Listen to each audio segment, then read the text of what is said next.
Boa tarde, bem-vindos. Eu queria agradecer a presença de vocês, queria agradecer o Gabriel e o convite da casa. Sempre muito legal falar sobre o livro. Esse livro eu lancei o ano passado, mas ele começou a ser pensado, na verdade, em 2008, ou seja, há 15 anos. É isso? É. Eu fiz graduação, mestrado e doutorado, por incrível que pareça, na faculdade de Direito. Só que eu não gostava de estudar exatamente os temas jurídicos e tal.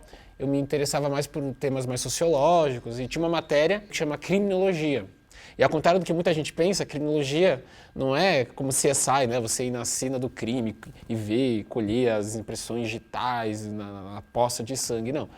O tipo de criminologia que eu sou adepto, que eu estudo, é a criminologia de uma vertente mais sociológica e crítica. Até mais ou menos 1960, a grande pergunta da criminologia é por que as pessoas cometem crimes e como podemos fazer para evitar que as pessoas cometam crimes, como podemos prevenir. E aí comete crime por razões biológicas, comete crimes por razões psicológicas, comete crime por razões sociológicas.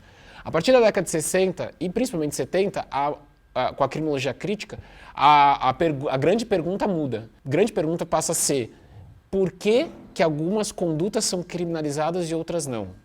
De todas as condutas danosas que existem. Ou, de todas as pessoas que cometem crimes, e eu imagino que todo mundo que está nesse recinto já cometeu algum crime na vida, por que algumas pessoas são criminalizadas e outras não? Por que algumas vão parar na cadeia e outras não?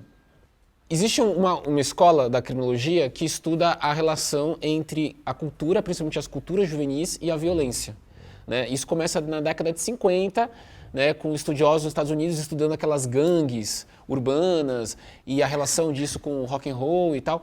E aí eu resolvi juntar as duas coisas. Eu quero falar sobre cultura, eu quero falar sobre música, e eu sei que existe um gênero musical que é constantemente associado à violência, à criminalidade, ao tráfico, que é o funk. E eu queria entender por que isso acontece. Foi a partir dessa pergunta que eu resolvi, na faculdade de Direito, estudar o funk, né, que é um tema de fato inusitado. Na época, em São Paulo, só tinha tido, acho que uma pesquisa, e mesmo assim, sobre o funk de BH, mas foi defendido na USP, né, uma tese do Juarez da Hel.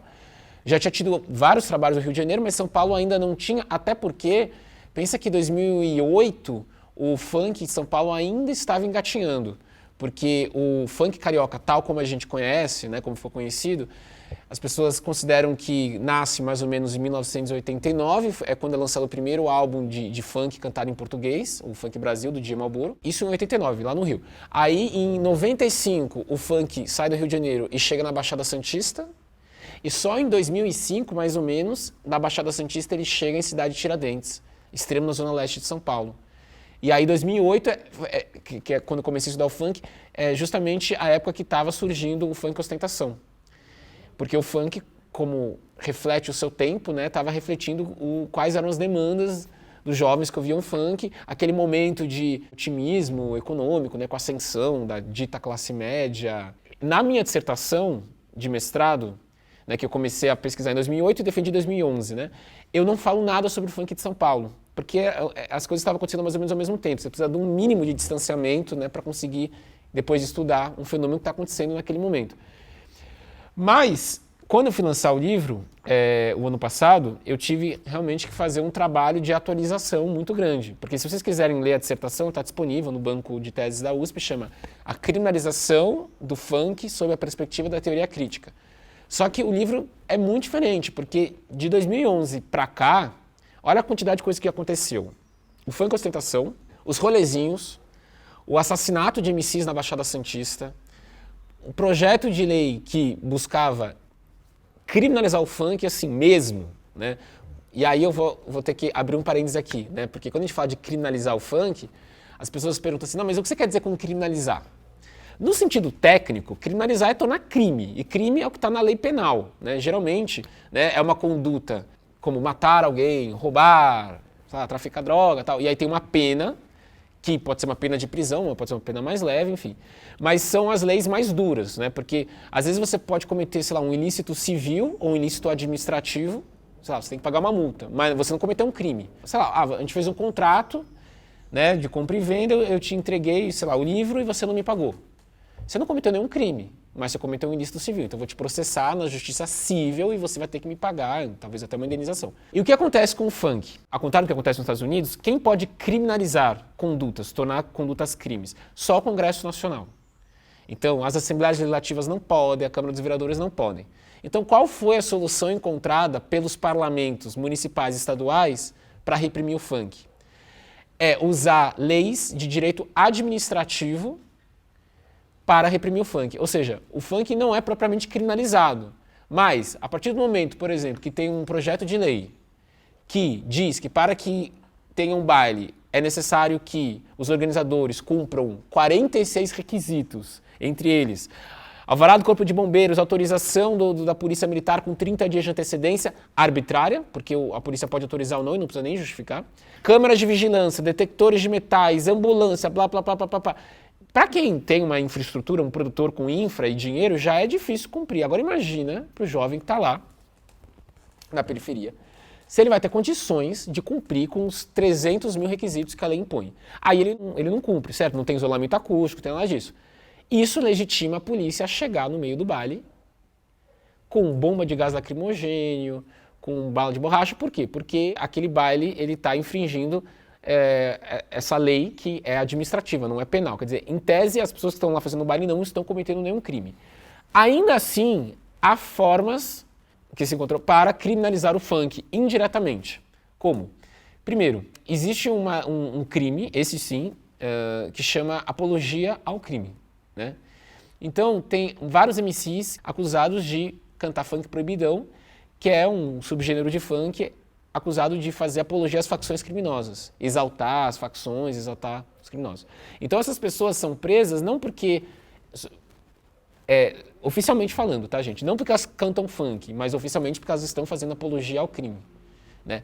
Agora, a criminologia crítica é muito sagaz e ela pergunta o seguinte: ok, tudo bem, existe o crime de apologia, mas uma pessoa que vai e faz uma homenagem a um miliciano ou um torturador, uma pessoa que posa para uma foto fazendo arminha com a mão, sei lá o quê, qual a diferença disso e para o cara que está no baile dançando com o dedinho para cima, fazendo uma analogia ao fuzil? E por que aquele cara que está na Paulista, com a camisa verde e amarela, fazendo arminha com a mão e homenageando um torturador, que é um criminoso, esse cara não é preso por apologia ao crime, e o cara que está no baile cantando um funk sobre o Comando Vermelho, dançando com o dedinho para cima, esse cara é preso? E aí entra a questão dos filtros raciais, sociais, etc. Então, uma das preocupações que eu tive no meu livro é mostrar como, mais do que a criminalização do gênero musical funk, a gente está falando sobre uma criminalização de um setor específico da população que é criminalizado, e prova disso, ou indício disso, é que outras manifestações culturais desse mesmo setor são reprimidas assim como o funk. Então, historicamente falando, a capoeira foi criminalizada no Código Criminal de 1890. Isso porque a abolição da escravatura aconteceu em 88, proclamação da República em 89. Em 1890 havia a preocupação que aquelas pessoas que tinham sido escravizadas e tinham sido libertas, aproveitando o momento de turbulência política, fizessem revoltas que exigissem uma mudança social radical. E não como aconteceu, porque para grande parte da população a mudança do Império para a República não representou absolutamente nada. Continuaram marginalizados e tal. Então havia necessidade de manter aquela população sob controle. E como você faz isso? Você restringe a circulação dessas pessoas pela cidade. Então, no século XIX, por exemplo, tem pesquisadores que mostram que havia leis que proibiam o ajuntamento de mais de 3 negros num lugar, porque isso poderia dar ensejo a revoltas ou conspirações e tal. Então, aquela coisa circulando. Então, o negro que circulava no século XIX pelo Rio de Janeiro, por exemplo, tinha que ter, muitas vezes, um papel falando por que ele estava circulando, para onde ele ia, o que ele ia fazer. E é curioso, porque se você pega, sem querer cair no anacronismo, mas se você pega essa preocupação do século XIX e joga para o século XXI, em 2013, o que são os rolezinhos? Ou o que são os arrastões no Rio de Janeiro em 1992, se não um pânico da circulação massiva de jovens negros pela cidade, fazendo barulho, causando alvoroço e tal, né? E aí eu justamente quis fazer essas ligações. Além disso, existem outras manifestações culturais contemporâneas que sofrem as mesmas acusações sobre o funk, e não são funk, mas também são manifestações associadas a jovens negros da periferia. Na Bahia, por exemplo, pagode baiano. Então tem, assim como em São Paulo a gente tem os nossos MCs de funk, lá na Bahia tem o Igor Canário, que até foi eleito deputado federal, que o príncipe do gueto, chamado, né, que também é acusado de cantar pagodões que fazem apologia às facções lá da Bahia e tal. No Pará a gente tem o Tecnobrega. Também algumas bandas foram, não é à toa que o Gangue do Eletro, né, que é uma das minhas bandas preferidas de lá, tem esse nome. Porque eles eram acusados de fazer músicas para as gangues. E as aparelhagens, as festas de aparelhagens também sofriam as mesmas acusações dos bares funk, de serem espaços de consumo de drogas, de violência, esse tipo de coisa e tal. Né? Então eu fiz também esse comparativo. E também para investigar até que ponto a criminalização se dá por conta da origem social e racial e não por causa dos tumultos que porventura os bares podem causar e de fato causam nas ruas, eu também fiz um comparativo na primeira parte do livro com a política da cidade de São Paulo para o carnaval de rua. Né? Como que a prefeitura buscou lidar com o funk e com o carnaval de rua, e a gente sabe que no carnaval de rua a gente está falando muitas vezes de blocos de jovens, brancos, de classe média, alta, que estão na zona central. A outra forma de se criminalizar o funk é por meio de contravenções penais, que não são exatamente leis penais, não são crimes, mas são, digamos assim, crimes menores, com penas mais baixas, como, por exemplo, perturbação ao sossego. Só que quando a gente está falando de perturbação ao sossego ou apologia ao crime, veja o nível de arbitrariedade e de discricionariedade que o policial e que o juiz tem. Porque quando você fala matar alguém, existe um dado objetivo, que é morte cerebral. Todo mundo sabe se a pessoa está morta ou não está morta. Agora, perturbação do sossego público. Né? Tem até tentativas de mensurar isso, sei lá, uma quantidade de decibéis, né? Máxima, tudo bem. Mas apologia, né? Quando você sabe se a pessoa está fazendo apologia ao crime ou, como muitos MCs falam, estou simplesmente retratando uma realidade. Ou eu, como artista, estou fazendo uma peça de ficção. Porque muita gente tem essa dificuldade de diferenciar autor de eu lírico. Por quê? Porque como muita gente não reconhece o funk como arte, como cultura, não percebe que o MC quando está cantando, ele é um artista como o Chico Buarque, como o Chico César, eu estou citando esses como Jorge Benjor, são todos autores que têm composições em que o lírico é um bandido e as pessoas não confundem, né? Ninguém intima, sei lá, o Chico César, apesar de que houve acho que na Assembleia acho que da Paraíba, fizeram uma moção de repúdio ao Chico César, porque ele tem uma música que fala dos bolsominions e fogo nos fascistas e tal. Mas quer dizer, ninguém acredita que de fato, quando o Chico César faz uma música que ele fala fogo nos fascistas, ele está incentivando as pessoas a literalmente colocarem fogo nos fascistas, ou que ele vá fazer isso. No entanto, quando o MC faz uma música chamada Fogo no X9, as pessoas querem saber, não, mas por que você fez essa música? Qual a sua ligação com o assassinato do cara da facção que morreu lá no pneu queimado e tal? Esse tipo de coisa acontece no funk. Então, a discricionariedade é muito grande, né? E por fim, e aí é uma provocação que eu faço à própria esquerda, até umas coisas mais inusitadas que eu descobri na minha pesquisa, é que uma das formas que encontraram de criminalizar os funkeiros, acusá-los de crime ambiental. Por quê? Porque poluição é crime e poluição sonora é um tipo de poluição. E é curioso por que eu falo da esquerda? Porque a esquerda, muitas vezes, busca corrigir injustiças sociais por meio do direito penal. Então vamos criminalizar a homofobia, criminalizar o machismo, criminalizar o crime de colarinho branco, criminalizar crimes ambientais e tal. E não percebe que o sistema penal ele é estruturalmente seletivo e ele está aí para botar na cadeia as mesmas pessoas de sempre. Então, por mais que você tenha uma boa intenção, por exemplo, de combater o machismo, o racismo, a homofobia ou os crimes ambientais, colocando na cadeia, né, o grande empresário, rico, poderoso, branco e tal, quem vai acabar preso e sendo reprimido é o negro, pobre, não. Então, tanto no crime ambiental, então isso acontece muitas vezes, sei lá, aquele pequeno lavrador, pobre, miserável, que queima um pedaço de terra para fazer sua lavoura. É esse cara que vai ser processado criminalmente e vai ser preso. Né? Quem de fato é preso por, sei lá, violência doméstica. Então, existe dentro da esquerda uma divisão, claro, a esquerda, assim como o funk, assim como a mídia, não é homogêneo, né? Então dentro da esquerda existe uma divisão, né? De pessoas que criticam, né, o uso do direito penal para solucionar problemas sociais.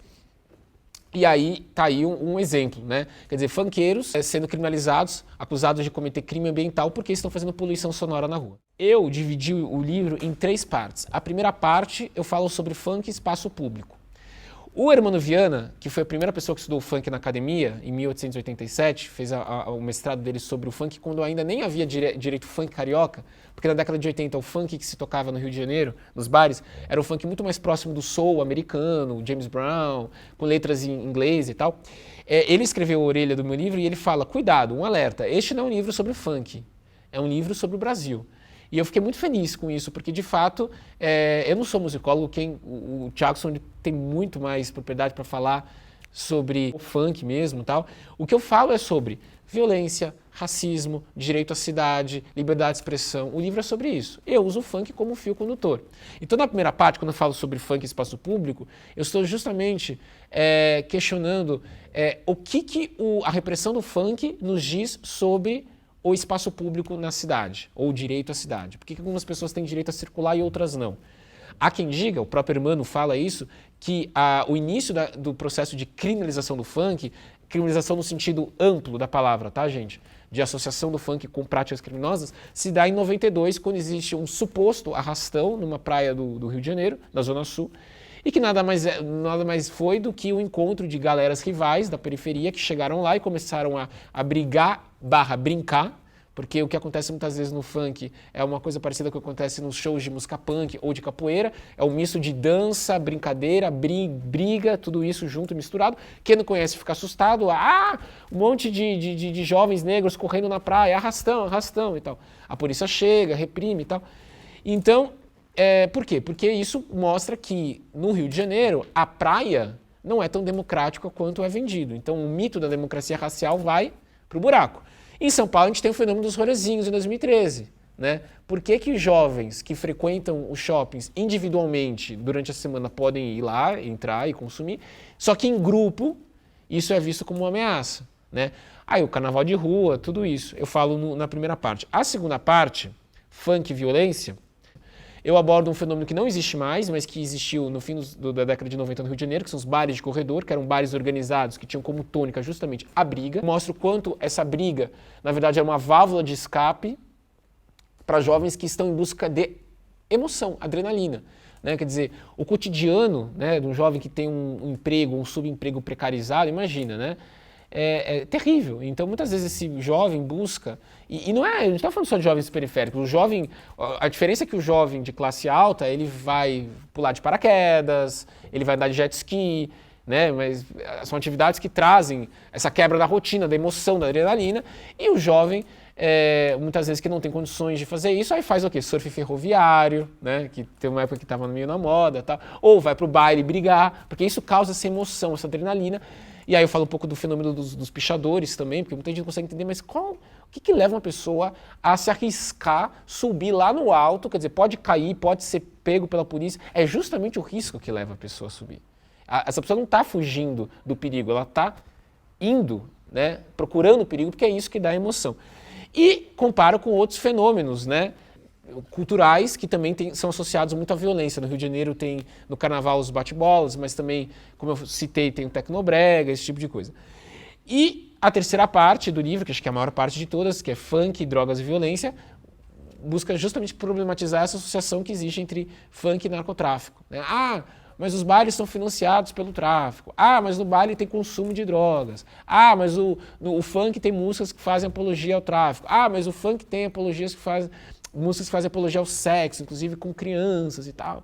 E aí eu questiono até que ponto, né, sem negar, né, de fato, essas relações, mas até que ponto o Estado ele não encontrou meios os mais ilegítimos e ineficazes para enfrentar o problema, o funk acaba sendo eleito como bode expiatório. Como se, proibindo o baile funk, você vai acabar com gravidez na adolescência, pedofilia, abuso de drogas, esse tipo de coisa. E a gente sabe que não é isso, mas as pessoas buscam sempre respostas fáceis para problemas complexos e eu discuto um pouco isso na terceira parte. Eu só queria terminar, antes de passar a palavra, dizendo que se teve uma mudança da dissertação de 2011 para esse livro de 2021, foi eu perceber que assim como o funk, ele é heterogêneo, ele é complexo, então tem funk melody que fala de amor e romance, tem o funk putaria, tem o funk proibidão que fala de facção, tem o funk ostentação, então não tem como você falar do funk, tem vários tipos de funk. A mesma coisa em relação à mídia e ao Estado. Porque eu percebi que a relação do Estado com o funk não é necessariamente apenas de criminalização. E muitas vezes a gente tem essa contradição. O mesmo governo que criminaliza por meio da Secretaria de Segurança Pública reconhece como cultura por meio da Secretaria de Cultura. Então a gente vê uma disputa dentro do próprio governo, muitas vezes em relação ao funk. Ou dentro do próprio partido. Né? Eu vi nos debates, porque eu analisei leis, mas também projetos de lei que ainda não foram aprovados, e aí mais interessante do que ver o texto dos projetos de lei, muitas vezes é ler as justificativas, porque a discriminação muitas vezes não se dá no texto da lei. Muitas vezes o funk nem é citado no texto da lei. Nós fizemos um projeto de lei para proibir o barulho acima de tantos decibéis, sei lá, na rua. Tudo bem, acho legítimo, as pessoas têm direito a dormir, né? Mas quando você vai ver a justificativa, lá, por que os bares funk? Por que o baile funk? Por que o baile funk? Quer dizer, como se apenas o funk fosse o responsável pela poluição sonora e não construções, igrejas, enfim, e várias outras fontes poluidoras, né? Então, o que eu percebi é que dentro, nos debates parlamentares, dentro do mesmo partido, você vê gente querendo, por exemplo, Fernando Capês, do PSDB, querendo proibir raves ou venda, ou eventos open bar, ou venda de bebidas alcoólicas em raves, e você vê o Bruno Covas, do mesmo partido, o Estado não pode fazer isso. Se a gente está falando de pessoas maiores de idade, ela tem liberdade para beber o quanto ela quiser, não tem problema. Né? Ou de partidos diferentes, né? Mas dentro do mesmo parlamento. Né? Então você vê parlamentares, geralmente, mas não necessariamente, tá, gente? De direita, defendendo projetos de lei que reprimem o funk, que buscam proibir os bares e tal, e geralmente, mas não necessariamente, parlamentares de esquerda, não, vamos reconhecer o funk como manifestação cultural e tal. Eu digo não necessariamente, porque é curioso, no Rio de Janeiro principalmente, né, o funk ele é tão forte que a gente vê muitas vezes projetos de parlamentares até de extrema-direita, bolsonaristas, em defesa do funk. Mas aí o que eles fazem? Eles diferenciam o funk do bem do funk do mal. Então o funk do mal, que é o funk de facção, tem que prender, tem que... O funk do bem, a gente tem que valorizar, reconhecer, então incentivar, fazer espaços para a realização de bailes, esse tipo de coisa, editais para financiar cursos, oficinas de DJs e tal. Isso no Rio de Janeiro. Em São Paulo, geralmente os parlamentares que têm mais projetos, que buscam restringir ao máximo a realização de bailes, são oriundos da Polícia Militar, né? Então, o Coronel Telhada, o Conte Lopes e tal. E muitas vezes eles não querem, não é que eles querem proibir o funk, mas eles querem falar assim, olha, vamos destinar espaços específicos para a realização dos bailes, com infraestrutura, com isolamento acústico. Então, vamos fazer os bailes no AMB, no Autódromo de Interlagos e tal. E muitas vezes gente da esquerda também encampando esses projetos, né? Tentando organizar, tentando disciplinar. Né? Mas, ao mesmo tempo, muitas vezes a gente vê uma contradição que acho que o Thiagson vai gostar de explorar. Parlamentares, mulheres de esquerda, né? Defendendo projetos que acabam sendo apropriados e defendidos por parlamentares homens de direita bolsonaristas. Né? Principalmente aqueles que buscam combater o machismo dentro do funk. Curioso, porque existe uma aliança inusitada entre mulheres feministas de esquerda e homens bolsonaristas de direita, para combater um tipo de produção que é o funk machista, e eu não estou negando que o funk possa ser extremamente machista, assim como o samba também pode ser, o MPB e o rap e tal, mas é curioso ver como também existe essas contradições, essas disputas. Então acho que essas nuances aparecem muito, e é isso que me interessa mais do que fazer uma análise maniqueísta, o funk é legal, vamos defender o funk. Não, mas que funk? Dentro do funk existe também uma disputa, né? Como eu disse para vocês, né?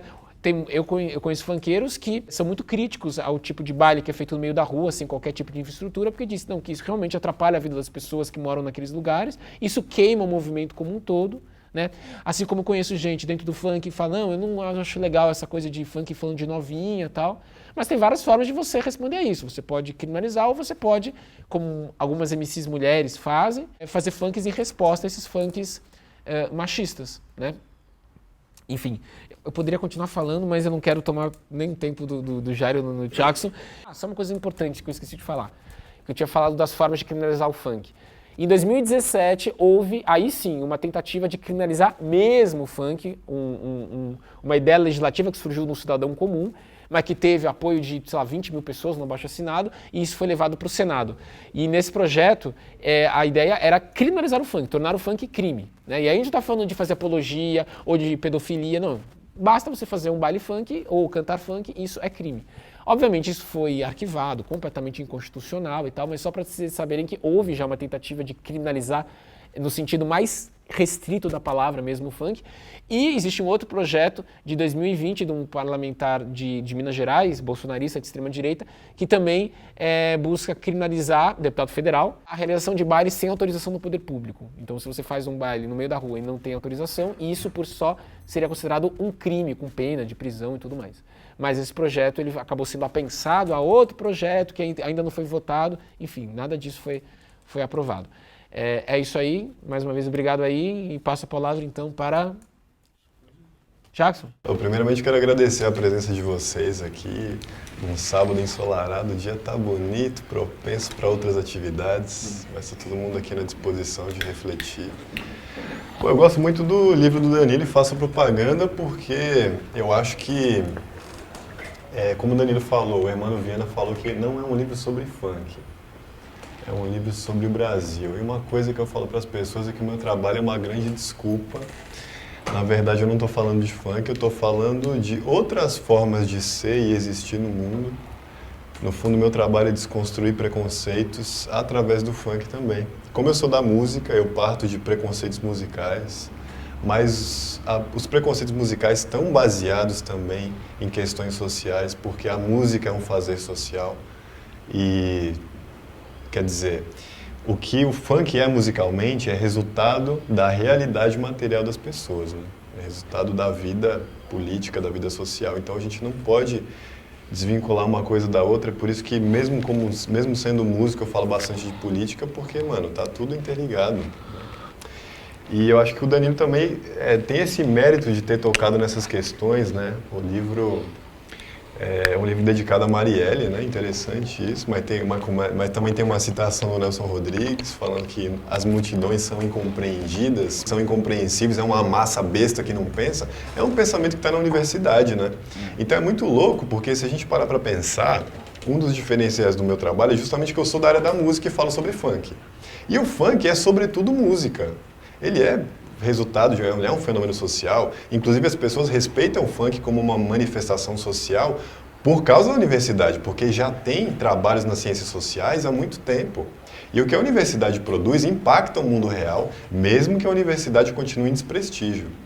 Então, quer dizer, existe uma galera que fala, não, entendi o valor cultural do funk, mas isso aí não é música, isso aí não é arte. Como um deputado bolsonarista do Paraná falou recentemente, não tem melodia, não tem harmonia, então não é música, não me interessa. Isso, no fundo, é uma forma de racismo, porque melodia e harmonia é uma das características pelas quais a música de concerto branca europeia ficou conhecida. Claro que não é só a música branca que tem esse desenvolvimento harmônico e melódico. Existe muito isso na África também, apesar da gente falar que na África só tem percussão, uma outra forma de racismo também. E eu acho que através do funk, o funk estando no departamento de música da universidade, ele faz a gente olhar a própria universidade. Eu comecei a me envolver com o funk e falei, mano, me envolver não, o funk fez parte da minha vida, isso também é um diferencial, eu sou uma pessoa periférica, não sou uma pessoa que está de fora estudando funk.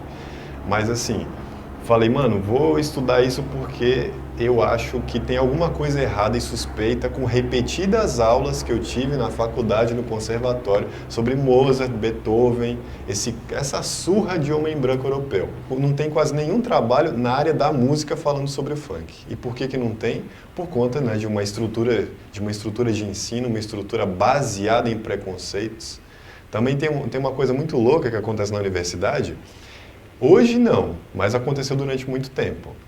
Você vai fazer o seu trabalho de pesquisa sobre o funk, ou sobre o samba, ou sobre música de terreiro, ou sobre maracatu.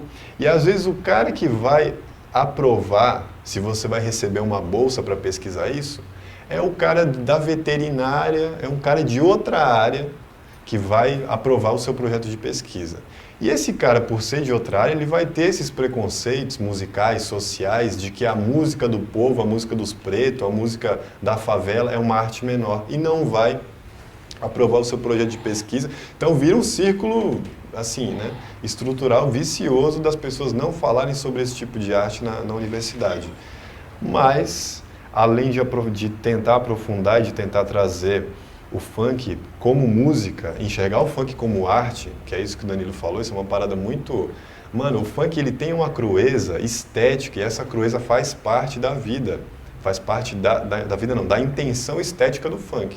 Então quando o cara fala assim, eu botei com força nessa novinha até sangrar, uma coisa assim, bruta, crua, isso não é porque, nossa, ele realmente fez isso, né? Se ele está cantando dessa forma, isso dá a impressão de uma verdade, e essa impressão de uma verdade é que faz as pessoas acreditarem, não, o que o cara cantou é verdade.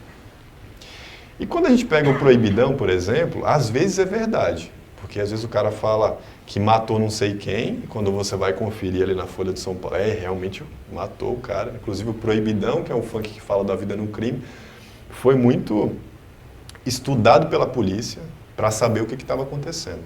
Então realmente existe uma crueza e às vezes mas em muitos casos, principalmente na putaria, não é. A MC Carol falou recentemente que quando ela começou a cantar putaria, ela era virgem.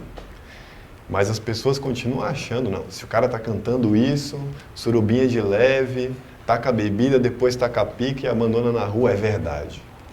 Inclusive, o Danilo tem um capítulo falando sobre isso, né? Sobre o quanto essa música foi cancelada por pessoas de esquerda, pessoas de direita também, né? Isso é uma apologia ao estupro. E o que tem de perverso nesse cancelamento das pessoas periféricas? Assim, também não vamos chegar naquele bagulho, né? Não é porque o cara é preto de favela que ele pode sair falando as maiores atrocidades, vamos dar esse desconto para ele. Não é questão disso. É questão de entender os paradigmas e os pontos, entender aquele contexto. O funk putaria, muitas vezes, 99% das vezes, tem algum indício de que tem consentimento na relação sexual, até porque o desejo da mulher é uma coisa que é atrativa, um estimulante.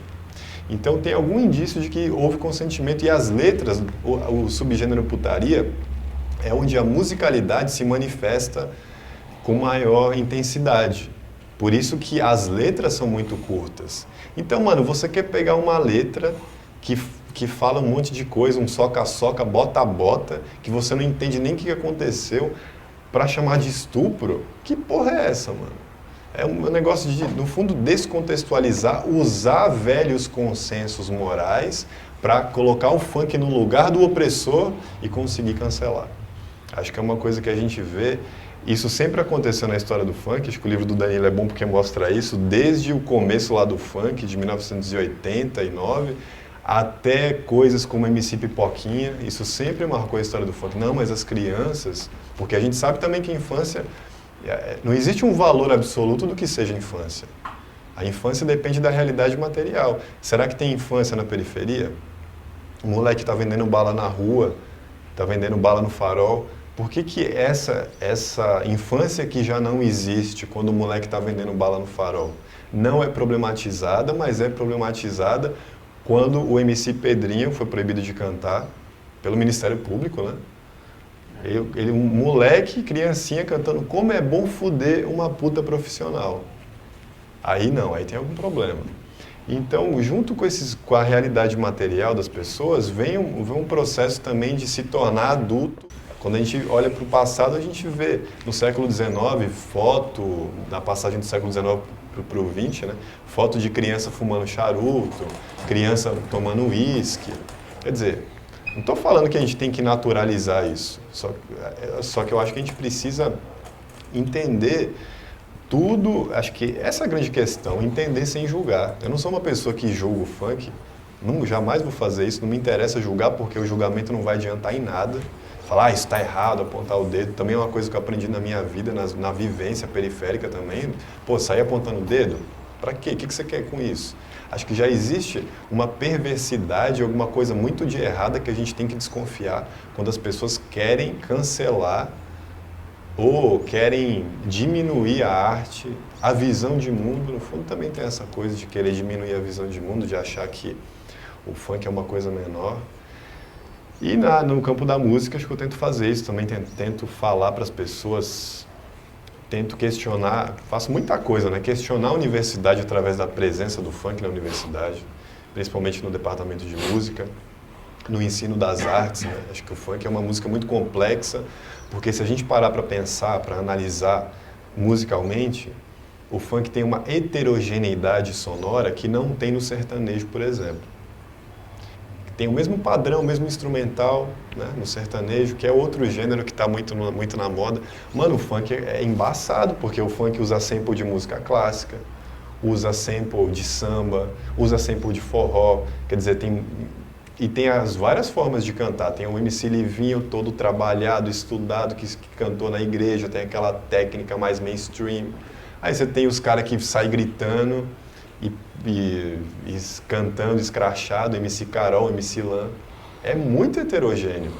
Então acho que o lance é a gente mostrar que o funk não deve nada para Beethoven, para Mozart. Acho que essa é a parada. Eu não sei mais o que falar aqui, eu vou ficando empolgado, tem cerveja aqui também. Inclusive, eu estava vendo esses dias que simpósio, uma coisa que é muito conhecida no universo acadêmico, na origem da palavra simpósio, era o ato de beber em conjunto e discutir. Olha que beleza. Sou conhecedor do trabalho dos dois, admiro bastante.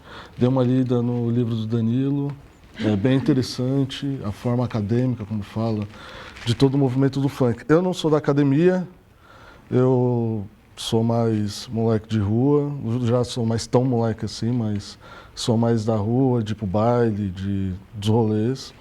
Sou jornalista, Folha de São Paulo, tem uma coluna lá chamada Sons da Perifa, escrevo também muito para Ilustrada, falo sempre sobre música e o contexto periférico e preto. Sou curador do Museu das Favelas, que inaugurou vai fazer 8 meses. Em breve tem uma exposição muito legal. Trabalho com o Psica, que é um festival de tecnomelo, de música brasileira, mas mais tecnomelo, de aparelhagens de Belém do Pará. Então eu faço meio que essas coisas. E o funk é meio que a minha essência, assim, principalmente nos últimos 10 anos, eu acho, enquanto material de pesquisa e também como a minha vida em si, né? Eu sempre mostro aqui meu medalhãozinho do Clube da 17, que para mim é o maior baile funk do Brasil. Eu acho que respondendo um pouco às dúvidas da academia, eu acho que o maior problema é o racismo, né? Eu acho que muitas das dúvidas que colocadas no livro são dúvidas muito pertinentes, né? É muito importante a gente saber onde foi o primeiro lugar que começou a acontecer os preconceitos, a busca por quem fez isso ou aquilo. No fim, né, na abolição e depois, quando vieram as rodas de capoeira serem criminalizadas, veio também a tão falada da lei da vadiagem, que inclusive teve um edital recente, que era esse edital que caiu, né, sobre as câmeras aí que o nosso governador iria comprar, mas caiu no tema do edital era também achar vadiagem, né? Então, assim, 2023, final dos anos de 1800, uma lei completamente racista e que nos anos 60 também foi muito usada para prender músicos, né? Sambistas e assim por diante. Então é o racismo predominante num país que tem ali 130 anos pós a tal dita abolição, que até hoje a gente sabe que não aconteceu. As periferias estão nos extremos, o Rio de Janeiro é uma confusão generalizada, né? Você vai... E é muito louco, até quando a gente vai comparar os bailes funks pelo Brasil e ver como a gente é marginalizado, né? Por exemplo, em São Paulo, é a música eletrônica, mas muita droga, né? Não é um local aqui de julgamento, né? Mas é um local de observação mesmo. Muita droga, muita criança na rua, 3 horas da manhã, um barulho completamente estridente, e é isso que a gente vê, e é a forma marginalizada que o Estado nos colocou. Eu, por mais que eu frequente os bailes, eu amo estar nos bailes, porque é onde eu tô com a minha gente, com a galera que curte realmente aquela música e que sente. Eu não concordo com aquele espaço, sabe? Eu não concordo com aquela dinâmica. Porque é uma dinâmica feita pelo Estado para criminalizar a gente, né? Para jogar a gente no que aconteceu em 2019. E eu falo até com dor desse dia, porque enquanto eu estava indo lá para o Festival Cena, que estava rolando no AMB, com um amigo meu, também jornalista, naquele mesmo dia a polícia estava invadindo Paraisópolis, que é o lugar que a gente sempre está, e matando jovens, sabe? Tipo, pisoteando. Já quando a gente vai para o Rio de Janeiro, e eu também frequento muito o baile do Santa Amaro, o baile da Disney e o baile da Penha, é completamente diferente. É assim, enquanto em São Paulo você vai com o celular, filma, tira foto, saca? Se você fizer isso no Rio de Janeiro, cara, é complicado.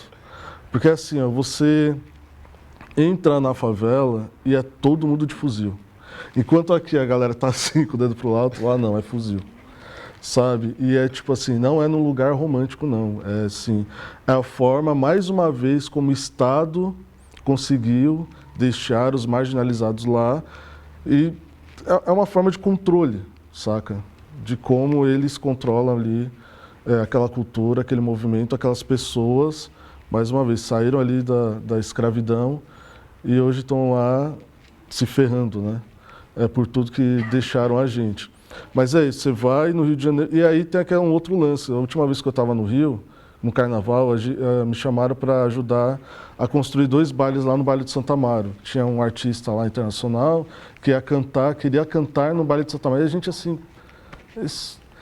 O lance é a estética, saca? Eu subi, teve um dia que eu estava subindo uma escada, e aí tinha um menino assim, ó, com uma metralhadora desse tamanho, né? Na escada, todo mundo subia, já via.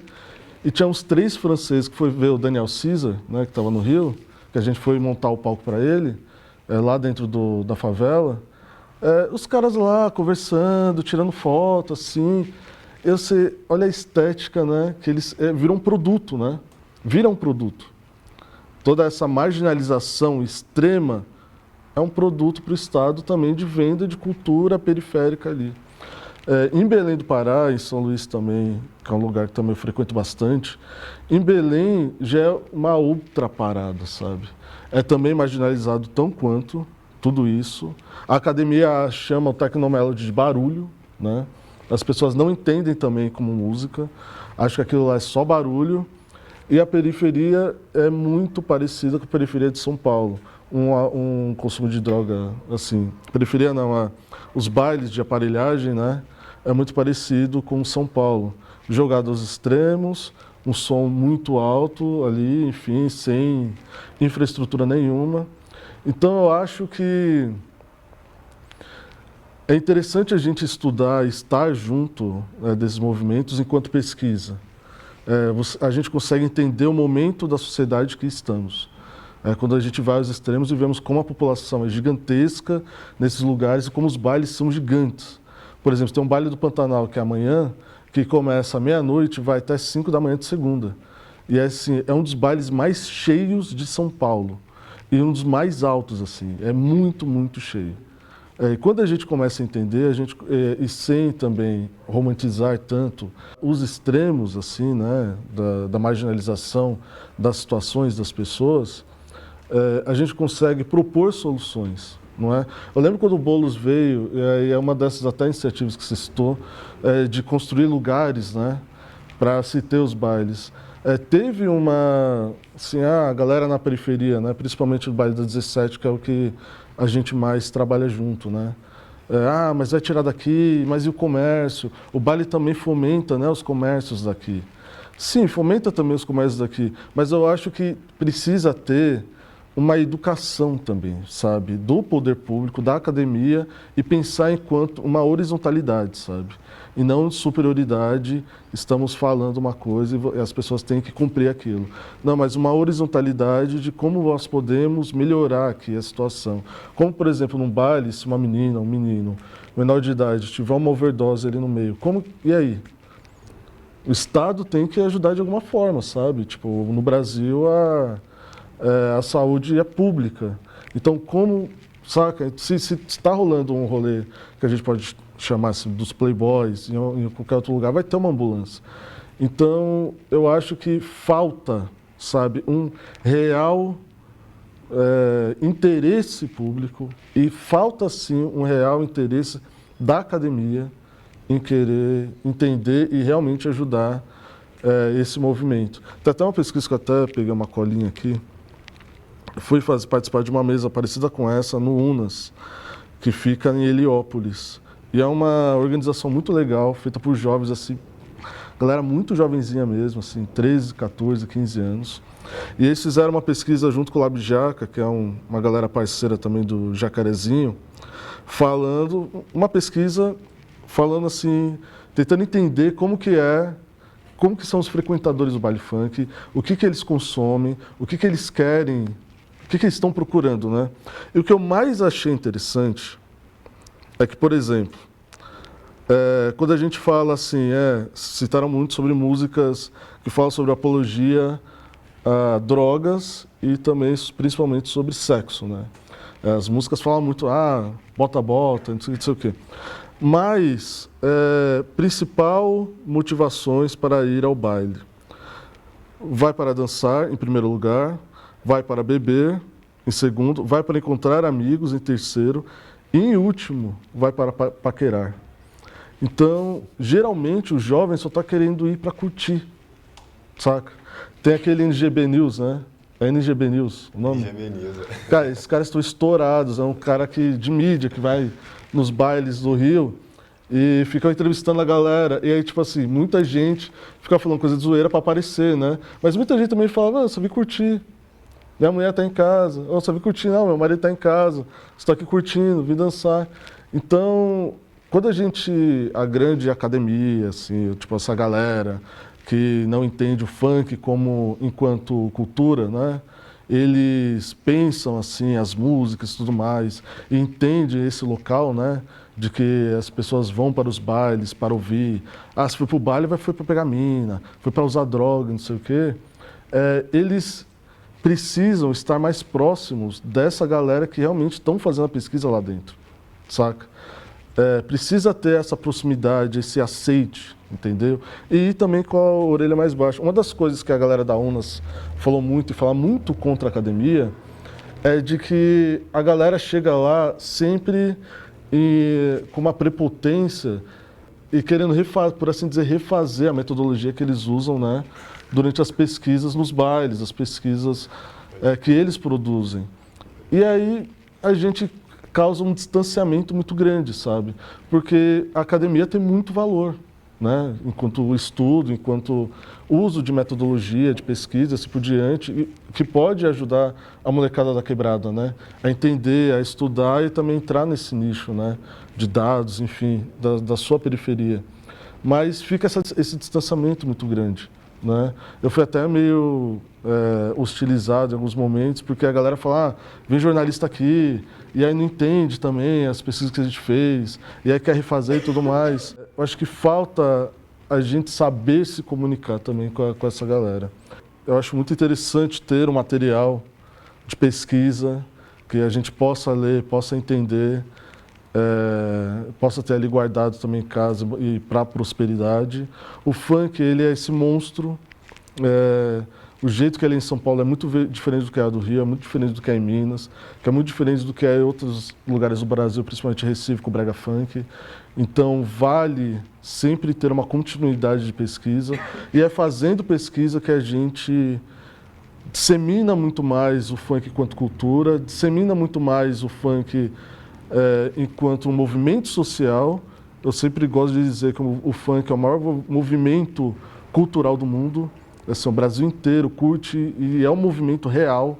As pessoas, a gente viu agora, por exemplo, quando que uma marca Lacoste, que é uma marca de grife, saca? Uma marca de grife francesa está completando 90 anos.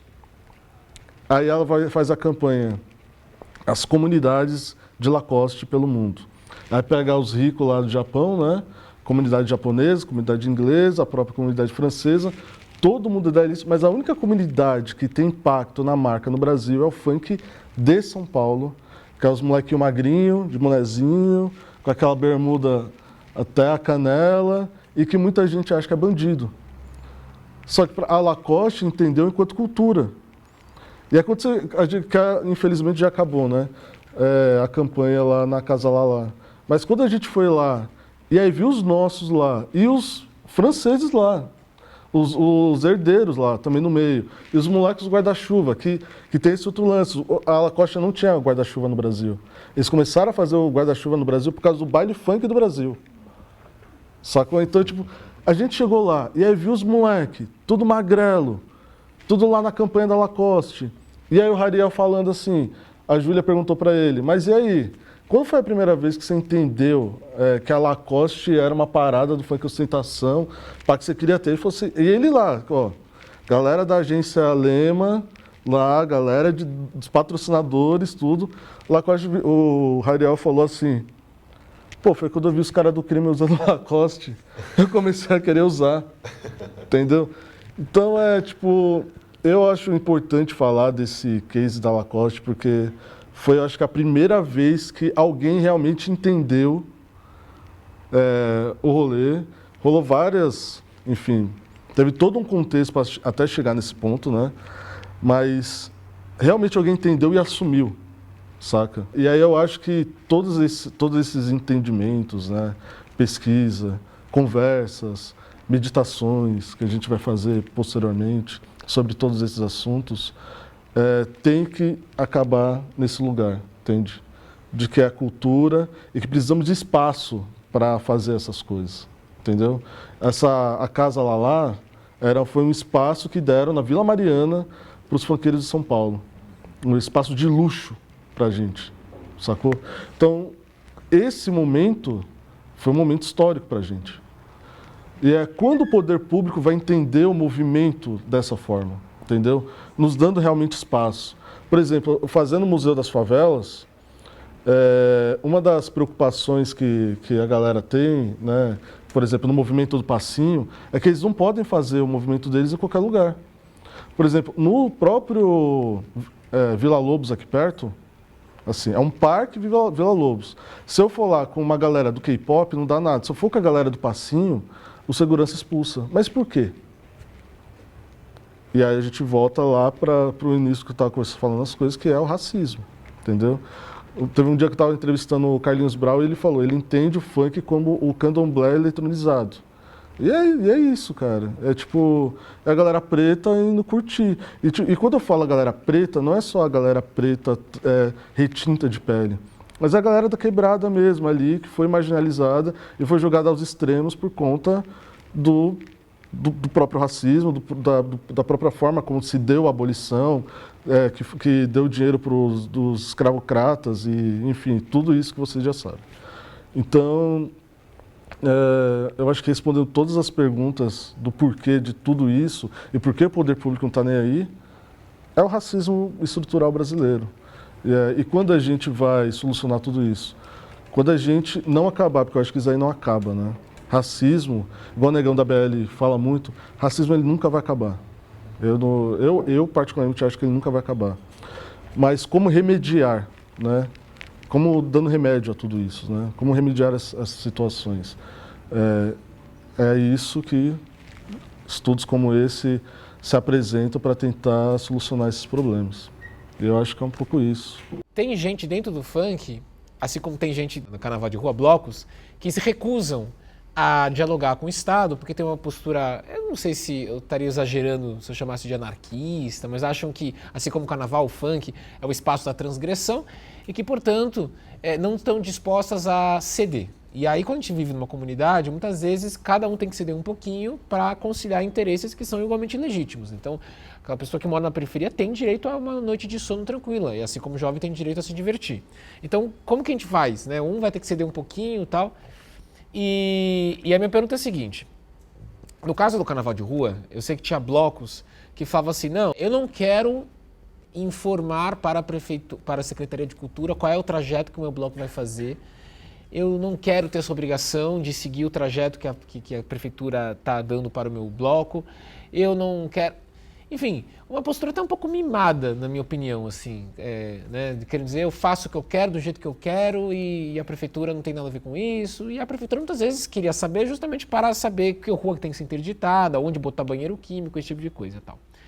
Em relação ao funk, eu fui uma vez num baile pacificado, né, no Rio de Janeiro, e estava completamente vazio. E eu acho que estava vazio por vários motivos. Primeiro, porque eu cheguei muito cedo.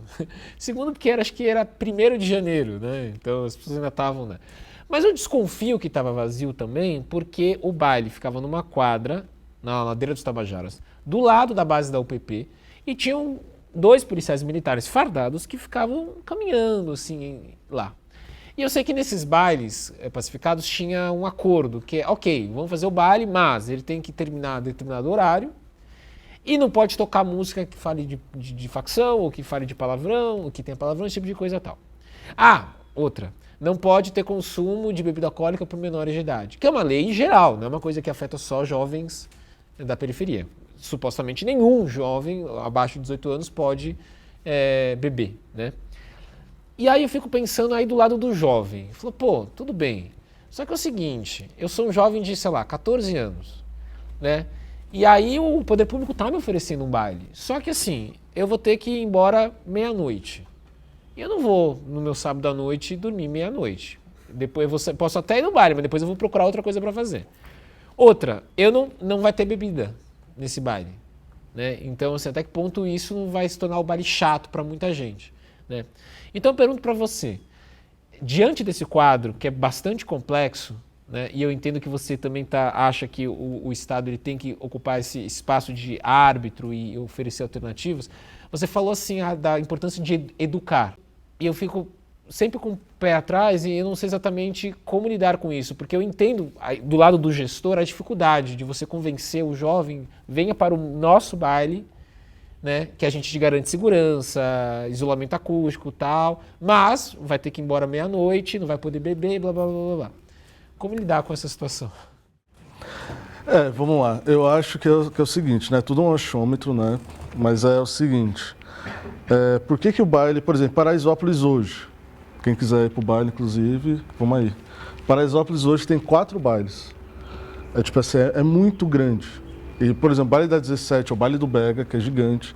Aí tem o baile da 17 e o baile da Rua 12, que é assim. São 3 bailes. E esse aqui é o que vai a galera que chega para os turistas, sabe? E é muito, muito grande, assim. São 3 ruas muito grandes e muito lotadas. E tem ainda o baile da escolinha, que fica lá embaixo, né? Que vai mais a galera da comunidade mesmo. Tem o Damião lá também, né? Hã? Damião também, né? Damião. Cara, por que a comunidade... Por que a comunidade vai ao baile? Então vamos lá, lazer... E também o empreendedorismo, né? Tipo, lazer em geral, paquerar, beber, não sei o quê. E o que fomenta o empreendedorismo. Como que começaram os bailes de São Paulo? Muito diferente dos bailes do Rio, que tem organizações que organizam, né? Baile em São Paulo eu tenho um bar, boto o meu carro na frente com um paredão e ali começa um baile, né? O cara do carro tem paredão que é muito mais caro do que o carro.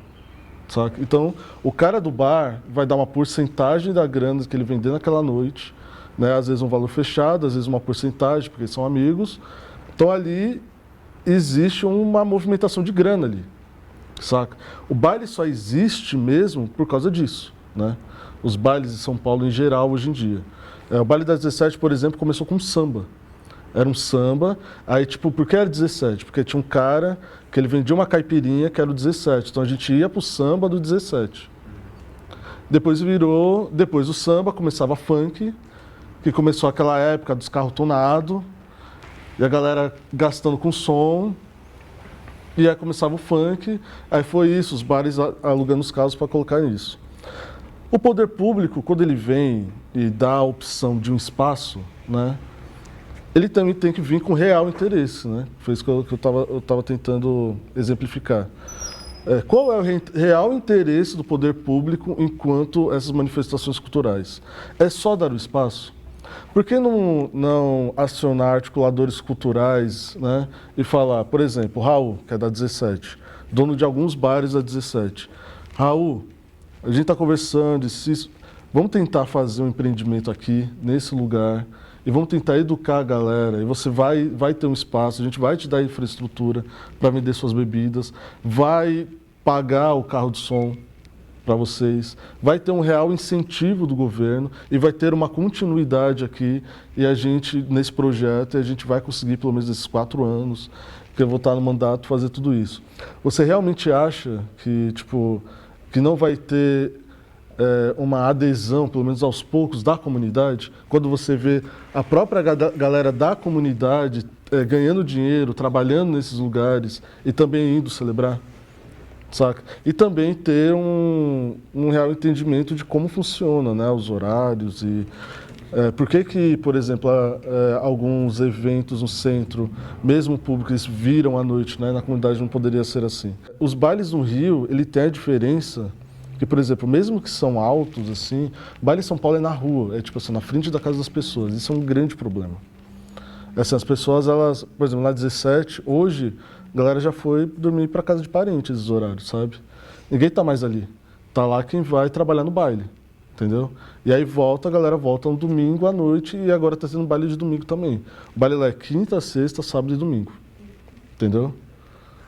Então é assim, para ter a real mudança tem que ter um grande investimento, sabe? Real na comunidade. Só que se eles já nem entendem aquilo lá enquanto cidadãos, enquanto território a ser governado, sabe? Tipo, Paraisópolis, galera nunca vai lá, entendeu? Governador nenhum vai lá, prefeito nenhum vai lá, e o Tarcísio quando vai simula um atentado, entendeu? Então é tipo assim, não tem interesse nenhum, sabe? Eu acredito, pessoalmente, que se tivesse um investimento, a gente tem que falar de dinheiro, sabe? Se tem dinheiro, se colocar dinheiro, ter espaço, ter infraestrutura, ter lugar para a tiazinha vender o cachorro-quente dela, do Paraná, vender as balinhas dele lá e os negócios de fumar, ter a galera lá para comprar o seu copão e tá dando dinheiro para a galera para investir num barzinho lá dentro e tudo mais.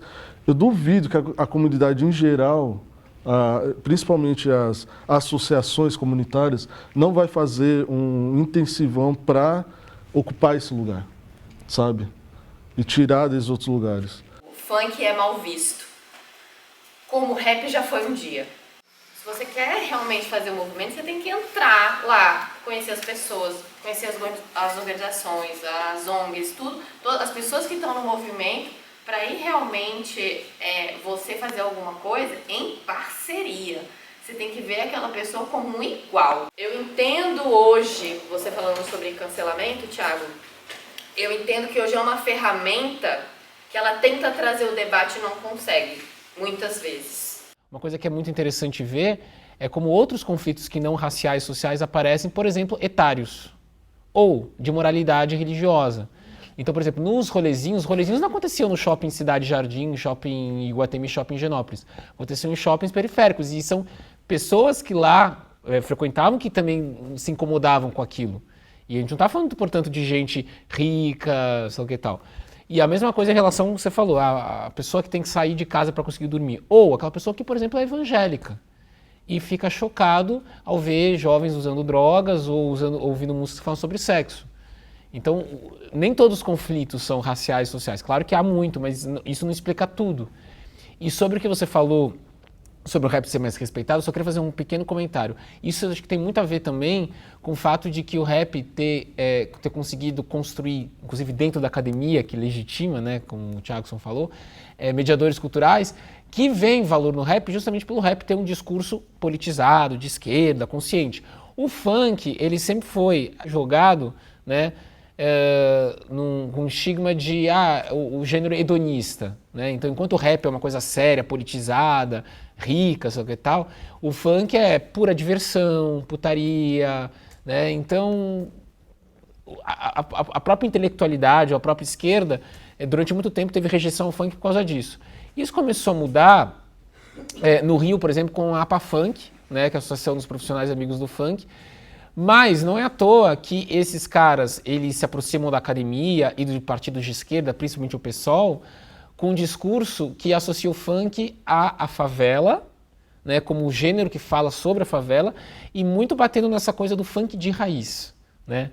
E aí é curioso, tudo que é de raiz parece que é mais legítimo, é mais respeitado pela academia, pelos intelectuais. Não tem coisa que o intelectual mais gosta do que samba de raiz, mas o pagode romântico não. O que o intelectual gosta? De música caipira de raiz, mas o sertanejo romântico, E a mesma coisa, o intelectual gosta do quê? Do funk de raiz, que é aquele funk da década de 90 que falava sobre a favela, não sei o que e tal. O funk putaria já não gosta. E a própria Marielle, quando ela faz o projeto de lei dela, que na verdade ela assina em coautoria com o Marcelo Ciciano, que ironicamente foi um dos caras acusados de ser mandante no assassinato dela, mas parece que isso já foi, enfim, descartado. É um projeto que valorizava o funk, chamado funk de raiz. Então, portanto, não é só o bolsonarista que tem essa obsessão em separar o funk do bem do funk do mal. Dentro da academia, os intelectuais, a própria esquerda também tem essa obsessão de separar o funk raiz, que é o funk consciente, que politizado, que fala da favela, daquele funk hedonista, que é o funk que fala bobagem, besteira, e tem, claro, tem essa componente machista também, não estou negando. É só isso que eu queria dizer. E o rap não, né? E é muito engraçado porque durante muito tempo se demorou para colocar também o dedo na ferida e apontar dentro do rap também o machismo que existe, né? Como se o rap fosse... O único rap que existisse foi aquele rap politizado, consciente, que a esquerda abraça. Ai, que legal, olha só a periferia falando com a voz própria. Né? Então, Mano Brown é o Chico Buarque dos tempos atuais, sabe? Quantas vezes a gente já não viu isso, né? Pô, tem um bagulho que me entristece, que é ver gente do funk fazendo essa valoração. Não, o funk não precisa cantar putaria, o funk... Mano, esse moralismo me deixa... Porque a putaria é questionadora, a putaria é política. Uma vez, quando eu estava na Unesp, eu estava apresentando um primeiro artigo assim, sobre funk, na época do MC Lan, que foi em 2017. Estava falando sobre Oxanaína. E lá nesse funk Oxanaína, o MC Lan, numa hora, fala assim, vem com boga na linguiça. Aí uma senhorinha que estava lá, eu estava num congresso apresentando um artigo sobre o Oxanaína, falou, com licença, o que é boga? Quer dizer, isso aí é político. Isso aí é político, porque a periferia, os playboy também falam de sexo na música, mas aí quando fala de sexo, é aquela coisa, né? É o Tom Jobim, rua, espada nua. Que espada nua, parceiro? Tá falando de uma picadura? Então... Tipo, o Sérgio, aquele disco lá do Sérgio Gainsbourg, lá que ele faz transando com ele faz supostamente transando, clássico, suave. Sou um cara defende, inclusive eu tenho putaria tatuado no meu peito. Eu sou um cara que defende o funk putaria como essa manifestação política, porque o choque que a putaria causa é um choque moral também, mas é político, porque outras classes sociais, quando falam de sexo, falam diferente. E é esse choque também, acho que a putaria ri muito na cara de uma certa intelectualidade. Não vai ter rima, eu vou rimar pênis com tênis, igual MC Kitinho.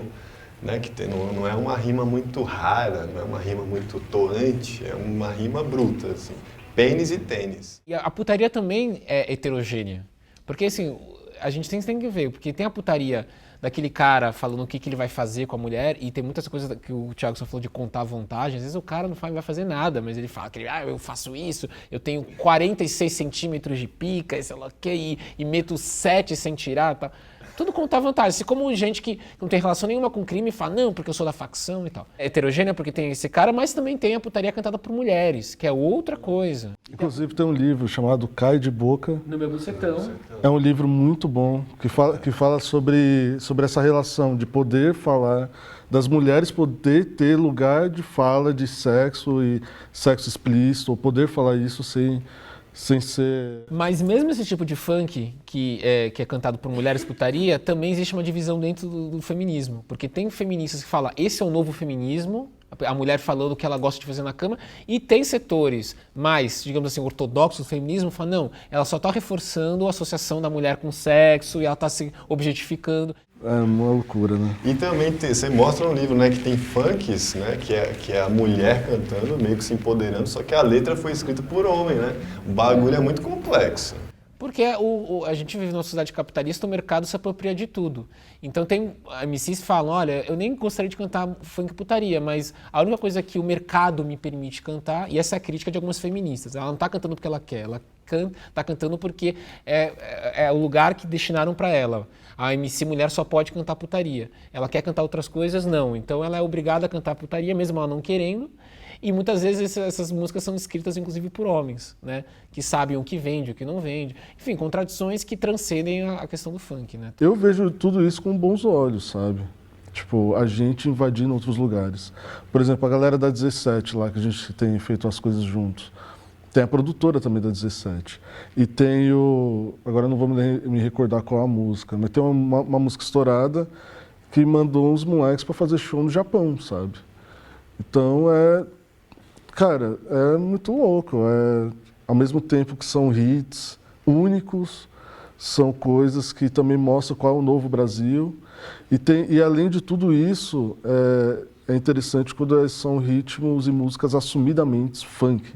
E não ditos funkeiros, como tipo a Ludmilla, Anitta, que não é funk mais, é pop, né? É música pop. Mas quando o funk real, Bumbum Tantan, estoura no mundo, tipo, foi um dos vídeos do YouTube mais vistos, né, durante muito tempo. É o vídeo do YouTube do Brasil mais visto, né? Eu acho muito foda, velho, é muito legal a gente estourar. Até porque o Brasil é uma ilha, né, musical. A gente não exporta música, né? A gente não ouve nada de fora. Tipo o Bad Bunny, que é um dos caras mais ouvidos do mundo no Brasil, se ele faz show uma casa pequena, entendeu? Tipo, ele não enche estádio no Brasil, só que no mundo afora ele é o cara mais ouvido do mundo, né? Ao mesmo tempo a gente consegue mandar ninguém para fora. Então quando estoura em algum lugar, você está dizendo disso, e eu acho que tem que ser como funk, né? Sertanejo não vai conseguir estourar lá fora, né? Vai ser um Michel Teló, uma vez na vida, outra na morte, entendeu? Enquanto funk, por quê? Porque a gente é música de festa. E um último argumento, o porquê o funk também, tudo isso, é que o Racionais tem uma música que é periferia em qualquer lugar. É gente pobre. Então é tipo assim, quando a Fernanda corre rua, vai pra França, e aí vai lá nos condomínios, e aí troca ideia tipo, com os negão, que é não sei o que, da Nigéria, outro lado de Beni, onde você dá tudo imigrante lá nos prédios, e consegue fazer essa conexão do grime com o funk brasileiro, mesmo falando meio francês arrastado, outra português assim, é o funk, cara, que conseguiu chegar e a conexão periférica, entendeu? Tipo, fora do Brasil. Eu vejo com muito bons olhos tudo isso. A nossa ascensão social para fora, entendeu? Eu consegui um dia sair e trocar ideia com os caras lá na Inglaterra, falando de música eletrônica, e falar assim, ó, tá ligado DJ Arana? Mano, esse cara, sabe? E eu consigo fazer essa conexão musical. O Vera falou assim, a música em si, a batida é realmente muito contagiante, é muito bom para dançar, para animar uma festa, para levantar uma festa. Segundo, eu acho que tem uma questão que, dependendo do funk, ainda existe um olhar, que também você já tinha falado na fala, uma coisa meio exótica, sabe?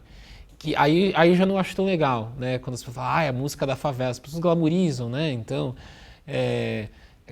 o pessoal vê, sei lá, foto de baile com gente com fuzil e acha, nossa, que legal, nossa, que triste, né? Que coisa triste você tá num baile e olhar pro lado e tem um cara segurando um fuzil. Por que esse cara tá segurando um fuzil, sabe?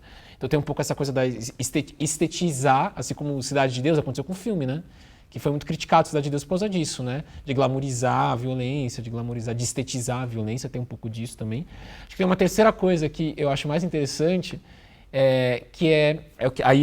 dialogando com o que o Thiago falou, que música não é só música, também é contexto social.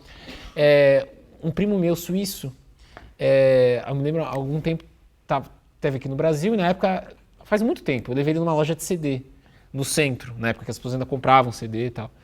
E aí eu fui mostrar as coisas de MPB pra ele, Caetano Veloso, Gal Costa, Gilberto Gil e tal.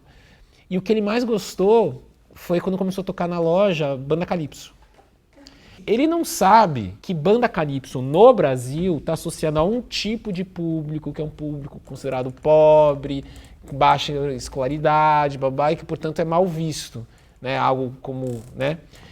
E eu passei também por exatamente essa situação. Uma vez eu estava, acho que na Jordânia, uma coisa assim, ou no Líbano, por aí, Oriente Médio, Israel e tal, e eu fui num camelô e eu falei assim, me vende o CD mais popular, o que mais vende. Aí ele me vendeu. E aí à noite eu encontrei uns estudantes europeus que estavam estudando lá na universidade e eu mostrei, olha que eu comprei. E eles moravam lá, conheciam, tal, olha que eu comprei. Eles fizeram uma cara de nojo. E aí você via na cara de nojo deles que o tipo de música que eu tinha comprado, e que se eu mostrar para um hipster aqui, ele vai achar o máximo, porque ele vai ouvir aquela batida de música árabe e vai achar, nossa, que coisa legal. E ele não sabe que o que eu comprei foi o Luan Santana jordaniano, ou a Banda Calypso israelense. Porque ele está fora desse contexto classista e racista. Então, quando o gringo ouve funk, muitas vezes, ele pode, inclusive, ele ser classista e racista, mas ele não tem essa dimensão do que representa o funk aqui no Brasil. Então, por isso ele pode ouvir banda calypso, ele pode ouvir Michel Teló, e na cabeça, ai, que legal, música brasileira. E aí ele vai colocar no mesmo patamar Tom Jobim e Michel Teló. Ele não vai ver diferença, porque ele está fora do contexto que faz essas diferenciações, que coloca Tom Jobim no pedestal e Anitta lá embaixo. Para ele, Tom Jobim e Anitta é música brasileira do mesmo jeito. Você falou de Suíça, eu fui para um retiro, que chama Refazenda lá em Minas, e tinha um casal suíço, e com 2 moleques suíços, né, filhos do casal, e os moleques de camiseta 17, óculos, Juliette, e dançando assim, ó. Você não acha que com a internet isso daí deu uma mudada? Ah, sim. Não, sim. Quer dizer, o funk, por exemplo, o Grime no Brasil agora, em São Paulo, por exemplo, o maior ritmo de rap de São Paulo hoje é o Grime, né? Então, essa história, assim, virou um movimento social já. O funk, enquanto movimento social, ele não é muito além do que a Calypso? Ah, sim. Então, tipo, quando ele não chega na Suíça, que tá esses moleques loirinhos, assim, ó. O que você...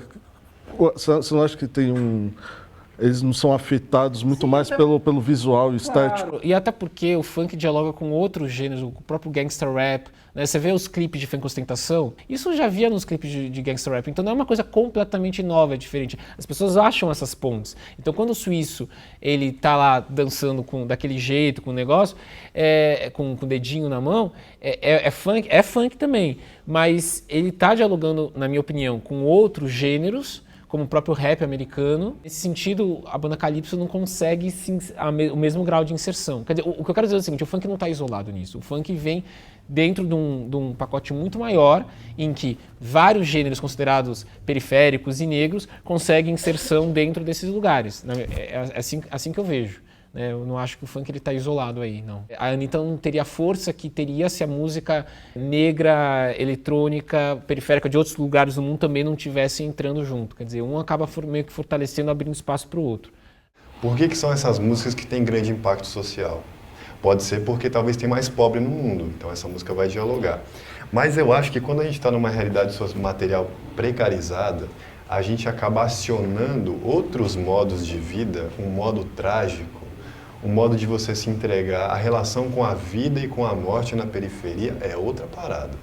Aquele Vida e Morte Severina do João Cabral de Melo Neto. A morte é muito mais fácil e você se arrisca muito mais.